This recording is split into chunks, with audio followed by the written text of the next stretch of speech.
Hello, today I'm going to talk about all the books that I read in October. So I read a total of, hang on, 6 books, which is a lot for me. 5 physical and 1 audiobook. Very good reading month. Just to mention as well, all the books that I read in October were from all Black authors because it's Black History Month here in the UK. So I just wanted to focus on Black authors and Black stories. Hello, Editor Nicole here. I just wanted to pop in and say that I am aware that I didn't properly explain the books that I've reviewed and read last month, so please bear with me. This was my first video and I wasn't quite sure on, I wasn't quite sure what to do, but I wasn't quite sure and I'm still trying to find my feet, so please bear with me. I did want to get the video out anyway, just to show what I did read, but I know now for the next month's video, it's going to be a bit more thorough and I'm going to actually explain the book and what I liked about it and why I gave it the certain star rating and all that stuff. So yeah, I just wanted to pop in and say that and explain. But yeah, I hope you enjoy the video anyway. The first book I read from Leilani called Luster. I've seen this everywhere, like all over Goodreads and BookTube. I also saw that it was for people that had read My Dark Vanessa, which I really love that book. I thought, okay, I'm ready for a bit of a heavy read, so I'll read this. This was all about a girl called Edie. Edie is just trying to survive. She's messing up in a dead-end admin job in an all-white office, is sleeping with all the wrong men and has failed at the only thing that meant anything to her, painting. No one seems to care that she doesn't really know what she's doing with her life beyond looking for her next hookup. Then she starts dating Eric, a white middle-aged archivist with a suburban family, including a wife who is sort of agreed to an open marriage, an adopted Black daughter who doesn't have a single person in her life who can show her how to do her hair. As if navigating the constantly shifting landscape of sexual and racial politics as a young Black woman wasn't already hard enough, with nowhere else left to go, Edie finds herself falling headfirst into Eric's home and family life. So I read that and I was like, this sounds scandalous. Let me pick it up, let me read it. Read the first few chapters and I was like, oh my God, this is 5 star, 5 star, 5 star, 5 star. Loved the writing, everything. And then as I slowly got into it, slowly got into the plot and everything, I started to get to know Edie and all of her shenanigans. Obviously, I felt really sorry for her. She's been through a lot of trauma. I just didn't love this book, so I gave it 2.5 stars, which pains me. I didn't love it. I appreciated it. I appreciate the descriptiveness. The writing was kind of, a little bit poetic. But yeah, I just didn't love it. I didn't love it, and I feel really bad because I recommended it to my colleagues, but yeah, like it wasn't for me really. So yeah, 2.5 stars. The next book I read was Rainbow Milk by Mendez. This was a 5 star for me. I loved this book. So it says, in the Black country in the 1950s, ex-boxer Norman Alonzo is a determined and humble Jamaican who has moved to Britain with his wife to secure a brighter future for them and their children. At the turn of the millennium, Jesse seeks a fresh start in London, escaping from a broken immediate family, a repressive religious community and the desolate, disempowered Black country, but finds himself at a loss for a new centre of gravity and turns to sex work to create new notions of love, father and spirituality. This was everything. It was so relatable for me because there was conversations about religion, West Midlands. I'm born and raised in West Midlands. We also followed Norman, who came over to the UK in the 1950s during the Windrush generation. My grandparents also did that. I just loved reading about Jesse's story, like moving to London, and it kind of got a bit dark there. It's a very coming of age story, amazing character development. And it's got like a really cool soundtrack and just so many like cultural references to like the noughties. Oh my gosh, I loved it. It was a proper page turner for me. I loved it. I can't recommend it enough.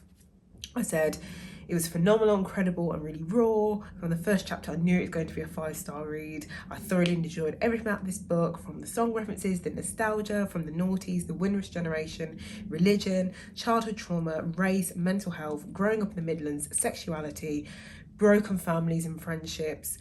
So much has been covered in this book. This book will stay with me forever, and I absolutely mean that. I will definitely reread, but yeah, highly recommend. The next book I read was The List by Yomi Adegoke. This was an audiobook, off the whim really, but I had seen it had got a lot of hype, and I don't really like to read books that have a lot of hype, but sometimes I just get sucked in. It follows two characters, a couple, Ola and Michael.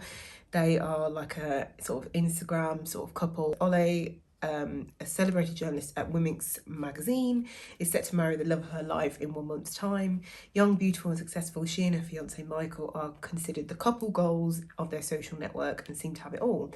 That is until one morning when they both wake up to the same message: "Oh my God, have you seen the list?" It began as a crowdsourced collection of names and somehow morphed into an anonymous account posting allegations on social media. Ola would usually be the first to support such a list, and she'd retweet it, call for the men to be fired, all that cancellation, blah, blah, blah, all that stuff. But obviously her fiance's name's on the list. It kind of goes through different accounts. But I do like the chapters back and forth where it goes between Ola and Michael as they get closer to the wedding. When I look back, it was quite good, just how, there's definitely a deep meaning there, how, we shouldn't always believe everything that's put online, and just like the consequences of cancellation, what that can do to people and things like that. I do appreciate that. However, I just thought it was a little too unrealistic, like in terms of like, I couldn't really picture the characters. I could see them, they were described well-ish, but I just couldn't picture them being this like Instagram couple. Like I just didn't understand it, and I don't know, I just feel like we didn't really know, I felt like I didn't really know them that well, and there were so many different characters, I lost count. Like they had all their mates and then all these other people and celebrities and the people they worked with, and I just thought, it was a little too much for me. The narration was really good though. But yeah, so I gave it 3 stars. I think I was listening to the Q&A at the end, and just briefly, and the author did say it was meant to be a non-fictional book, because she wrote with Elizabeth, the Slay in Your Lane book, which I do have, and that's a non-fiction book. So I do understand that now. But I think it's being made into a TV series, so I think it would be suitable for a TV, and I feel like it was kind of written for TV with that in mind. I think that's kind of why I didn't really enjoy it. The next book I read was Chain Gang All Stars by Nana Kwame Adjei-Brenyah. Gave this book 4 stars. I thought it was sick. I thought it was so cool. So it says, welcome to Chain Gang All Stars, the popular and highly controversial program inside America's prison system. In packed arenas watched by millions of live stream viewers, prisoners compete as gladiators for the ultimate prize, their freedom. Fan favourites Loretta, Thurwall and Hamara Hurricane Stacker are teammates and lovers. Thurwall was nearing the end of her time on the circuit, free in just a few matches, a fact she carries as heavily as her lethal hammer, as she prepares for her final encounters as protesters gather at the gates and as the programme's corporate owners stack the odds against her. Will the price be simply too high? I really like this book. It's like really dystopian, but then also they had that hidden message with like how messed up and awful and corrupted the prison system is. I really like the topic, about like neo-slavery and also I like the tech in this as well. I just said, damn, that was crazy. The pacing was slow at the beginning, but I think you needed that to understand the dystopian world. Once it gets going, it's really a page turner. I would describe this as a Black Mirror meets Hunger Games, sprinkled with a bit of WWE, Gladiators and Squid Games, but set within the prison system, which is rife with corruption and neo-slavery. A very interesting dystopian read.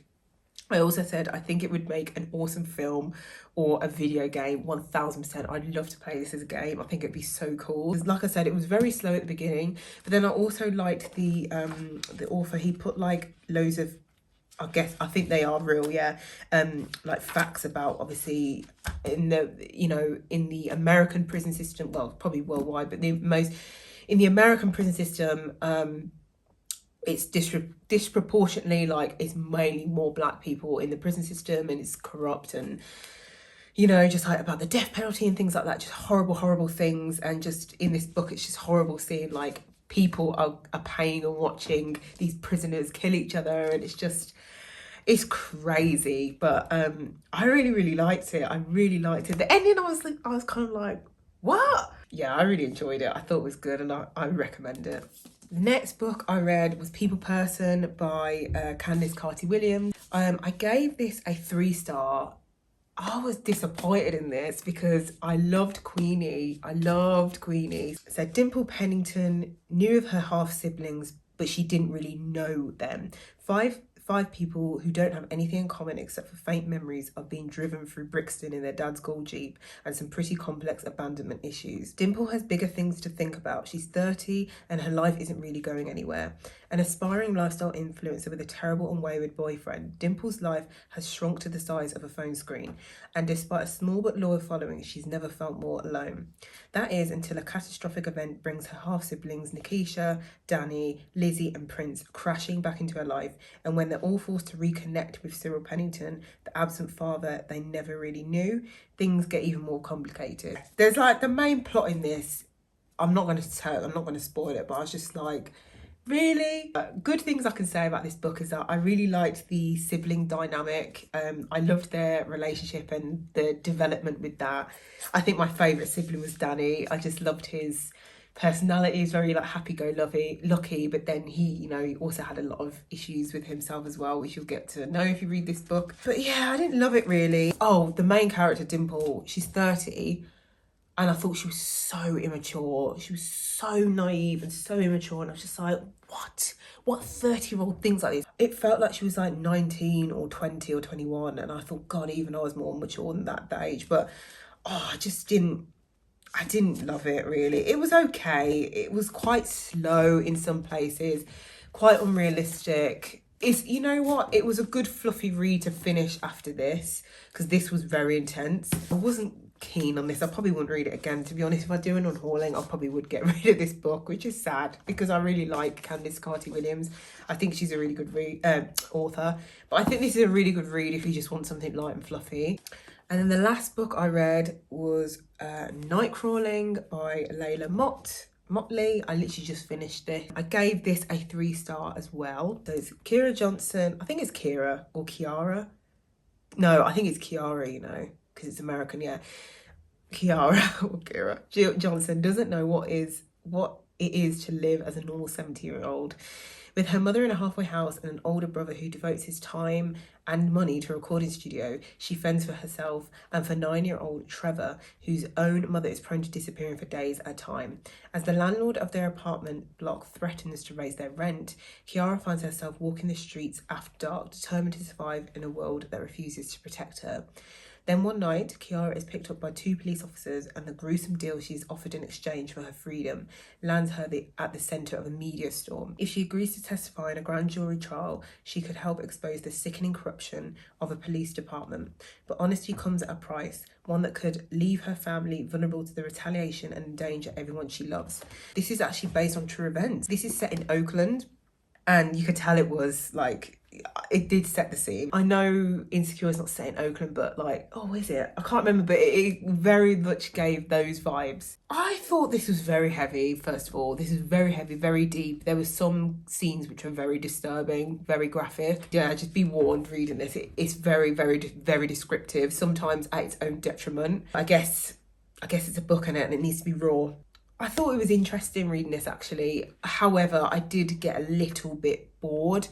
I felt like it lost its momentum a little bit. I did really like the writing. The author was only 17 when she started writing this. Crazy. So her writing is amazing, very poetic and very lyrical. Kind of reminding me of Kendrick Lamar. He's quite poetic. But some bits in the book was just a bit annoying, like how her brother wants to be a rapper and just things like that. I just thought, oh God, here we go. I've got to take into mind that, she was 17 when she wrote this. Thought it was good. I gave it 3 stars. I probably maybe 3.5. I did like it, but I don't think I'd read it again. I thought it was, I don't know, I just got a little bored during it, even though that kind of sounds weird because it was so heavy and emotional and deep and traumatic and very raw. And I usually like books like that, but I think because this month I've read quite a few books like that, I think maybe I've just got a little bit oh my God, I can't speak. Oh my God. I know the word I'm trying to say. So that was everything I read in October. All in all, I think I mainly gave like, I think it was mainly like 3 stars. 1 5-star. Literally, I can't recommend this book enough. It's so good. It's so good. It's so good. Hopefully I've got another video coming soon, which will be a haul, maybe like a November TBR, because there's some books I want to read this month. But I don't know, I might take a little bit of a reading break just because like health-wise, I just think it's quite a lot. I don't know what I'm doing. I'm just doing. Thanks for watching.